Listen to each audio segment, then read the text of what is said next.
अस्सलाम वालेकुम दोस्तों कैसे हैं आप। मेरी दुआ है अल्लाह ताला सबको खुश रखे और अपने हिफ्ज़ व अमान में रखे। आमीन सुम्मा आमीन। दोस्तों, आप लोग सब मुझे कमेंट्स करके ये बताएं कि आपके बिल कितने आए और आपका कितने गज़ का घर है और कितने यूनिट आपने जलाए हैं। दोस्तों, सबसे पहले मैं अपना बताता हूँ। हमारे यहाँ दो पोर्शन बने हुए हैं, ऊपर का अलग है, नीचे का अलग है। ऊपर छोटा भाई रहता है, नीचे मैं रहता हूँ, ठीक है। तो हमारे तकरीबन अलग अलग 160 यूनिट जले हैं। नीचे के भी 160 है, ऊपर के भी 160 है, तो 10-20 ऊपर नीचे हो जाता है। तो यही हमारा बिल आता था 1600-1800 रुपये का।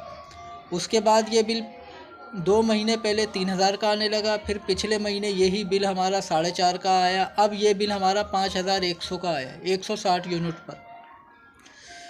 अच्छा, अब दूसरी बात ये, उसके अंदर बिल भी दे रहे हैं हम, टैक्स भी दे रहे हैं। उसके बाद 1000 किस्म के चार्जेस हैं जो कि हम पर लागू हो रहे हैं, कराची वालों पर।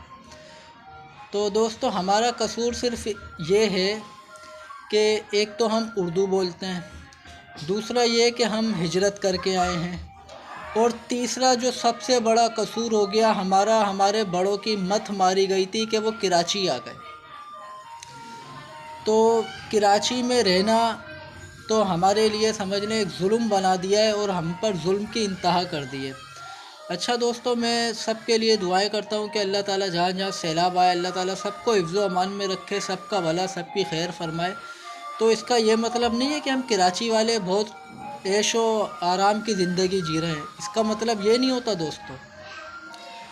तो कभी भी मैंने अपने मामलात, अपने कराची के मामलात आप लोगों के साथ डिस्कस नहीं करे, मगर अब डिस्कस करने पड़ेंगे। जी हाँ, अगर हम भी डिस्कस नहीं करेंगे तो ये लोग समझ रहे हैं कि हम कराची वाले मौज मार रहे हैं, ऐश मार रहे हैं और सुकून की नींद सो रहे हैं। ऐसा हरगिज़ नहीं है। कराची के अंदर इंडस्ट्री तबाह हो चुकी है। गारमेंट्स इंडस्ट्री में कम से कम भी मैं बताऊं, बहुत कम करके भी बताऊं, तो 70 से 80 लाख नौजवान कराची की गारमेंट्स इंडस्ट्री से वाबस्ता था। गारमेंट्स इंडस्ट्री तबाह हो गई। आए दिन फैक्ट्रियां बंद हो रही हैं, लोग बेरोज़गार हो रहे हैं, ठीक है। दूसरी बात यह है कि कराची के अंदर जो सब्ज़ियां आती थी, जो फ्रूट आता था, जो चिकन आती थी, जो बीफ मीट आता था, वो कराची से नापैद हो चुका है। कल मैं बाज़ार गया हूँ। हमारे यहाँ पर छोटा सा एक बाज़ार लगता है, जुमेरात बाज़ार, जो कि 51B में लगता है। दोस्तों, बिल्कुल ऐसी प्याज जिसकी तरफ हम देखते भी नहीं थे, हम उसको ख़रीदते भी नहीं थे, वो प्याज का रेट था 150 रुपये किलो, और अच्छी प्याज तो थी ही नहीं। अब दूसरी बात, खीरा 70 रुपये पाव, आलू 100 रुपये किलो। दोस्तों, ये हालात। और टमाटर 200 रुपये किलो, वो टमाटर जो आपके गांवों में बकरियां खाती होंगी। तो आप लोग ये बताएं, हम कमाएंगे का? इंडस्ट्री बंद हो गई, ठीक है। गारमेंट्स की जो इंडस्ट्री थी, 70-80 लाख लोग वहाँ पर नौकरियाँ करते थे, वो इंडस्ट्री बंद हो गई है हुकूमत की नाकिस पॉलिसियों की वजह से, और सिंध हुकूमत की नाकिस पॉलिसियों की वजह से इंडस्ट्री बंद हो गई। अच्छा, सेठ का कुछ नहीं जाता, सेठ कमा के बैठा हुआ, ये लड़के, ये नौजवान, ये यूथ, ये बेरोज़गार हो गए, इसकी तरफ किसी ने तवज्जो नहीं दी। अब दूसरी बात ये है कि यहाँ पर हम कमाएंगे नहीं तो इतनी महंगी सब्जियाँ, फल हम खरीदेंगे किस तरह से?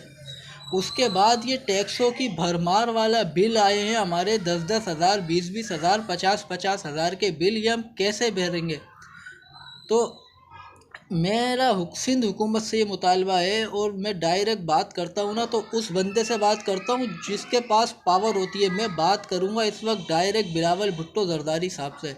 बिलावल भुट्टो जरदारी साहब, आपका जितना बड़ा वाशरूम होगा ना, जितना बड़ा वाशरूम आप यूज़ करते होंगे, उतने बड़े बड़े हमारे, हम उर्दू बोलने वालों के घर होते हैं। तो जिस तरह सिंध, अंदरूने सिंध हमारा, सक्खर, रोड़ी, हैदराबाद, लाड़काना, सांगड़, मीरपुर ख़ास, थरपारकर, उमरकोट, बदीन, ठट्टा, सजावल, घारो, ये सब जिस तरह से क्राइसिस में, उसी तरह से क्राइसिस में कराची भी है, कराची वाले भी हैं। तो मैं बिलावल भुट्टो जरदारी साहब, आपसे ये अपील करने आया हूँ अपनी वीडियो के ज़रिए कि कम से कम आप 4 महीने के बिजली के बिल माफ़ करें। सिंध वालों के भी माफ़ करें और कराची भी सिंध का हिस्सा है, कराची वालों के भी माफ़ करें आप। ये कोई लॉलीपॉप नहीं चलेगा बिलावल भुट्टो साहब कि आपने जो है ना फ्यूल एडजस्टमेंट चार्जेस रिमूव कर दिए, इसकी कोई हैसियत नहीं है। आप पूरे 5 महीने के बिल माफ़ करें, और ये माफ़ भी क्या करेंगे आप, ये आपकी रिस्पॉन्सिबिलिटी है, ये आपकी ज़िम्मेदारी है कि आपको ये रिलीफ सिंध की आवाम को, कराची की आवाम को देना चाहिए, क्योंकि यहाँ से आपको वोट मिलता है, यहाँ से आपको प्रोटोकॉल मिलता है, यहाँ पे आपकी एक शनाख्त है। और दूसरी बात ये है कि ये जो बिलों में आपने रिलीफ दिया है, सिर्फ 200 यूनिट वालों को दिया है, सिर्फ आपके वाशरूम के अंदर बिलावल भुट्टो जरदारी साहब, आपके वाशरूम में और आपके किचन में जितनी लाइट यूज़ होती है वो 200 यूनिट से ज़्यादा होती होगी। हमारे सिर्फ आपने 200 यूनिट वालों को रिलीफ दिया है। ये रिलीफ आप 1 यूनिट से लेकर कोई 1000 यूनिट जलाए, आप ये सबको रिलीफ दें, सब परेशानी में, सब क्राइसिस में। आप इस बात को समझें, ये रिलीफ आप हर एक को दें। किसी ने 300 यूनिट जलाएं, 400 यूनिट जलाएं, वो रेजिडेंशियल है, कमर्शियल है, रिलीफ दे रहे हो सबको दो। रियासत का किरदार एक माँ का होता है, माँ सब बच्चों को बराबर के हुकूक देना चाहती है। या आपने क्या करा कि किसी बच्चे को कैसे हुकूक दे दिए, किसी बच्चे को कैसे हुकूक दे दिए।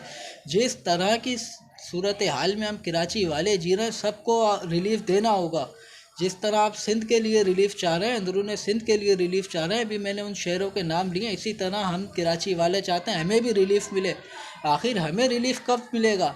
हम ये सिंध क्या कराची में नहीं है? अगर आप कराची को रिलीफ नहीं दे सकते तो फिर आप कराची को एक अलग मुल्क का दर्जा दे दें, आप इसको एक अलग सूबे का दर्जा दे दें, आप इसको एक कुछ और दर्जा दे दें। जब आप कराची से कमाने के लिए बैठे हैं, क्या आप सिर्फ प्रोटोकॉल लेने के लिए बैठे हैं आप? तो दोस्तों, आज मैं ये वीडियो लेकर आया था, मेरे दिल के अंदर ये बातें थी, मैं काफ़ी सालों से करना चाहता था मगर नहीं करी, मैंने आज करी हैं। क्योंकि मैंने हालात देखे कि सबका भला सबकी खैर सिवाय कराची के, तो ऐसा नहीं चलेगा। और कम से कम ये 5 महीने के बिजली के बिल आप बस माफ़ कर दें, कुछ भी नहीं होगा। आप एहसान नहीं करेंगे, ये हम ही कराची वाले टैक्स देते हैं तो पूरा पाकिस्तान चलता है। अगर 5 महीने के लिए 75 साल में आपने हमारे बिजली के बिल माफ़ कर देंगे, रिमूव कर देंगे, कोई ऐसी क़यामत नहीं आ जाएगी, कुछ भी नहीं होगा इससे। ठीक है दोस्तों, तो अगर वीडियो अच्छी लगे लाइक करें, शेयर करें, मेरे चैनल का नाम है कड़वी बातें, इसे सब्सक्राइब करें।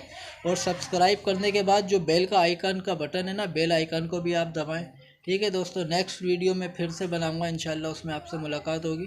और वो वीडियो मैं सब्ज़ियों के हवाले से बनाऊंगा कि सब्ज़ियों के क्या मामला चल रहे हैं, और हम कराची वाले सब्ज़ियाँ किस तरह से ख़रीद रहे हैं, किस तरह से हम कमा रहे हैं, मैं आपको एक एक चीज़ बताऊँगा इंशाल्लाह।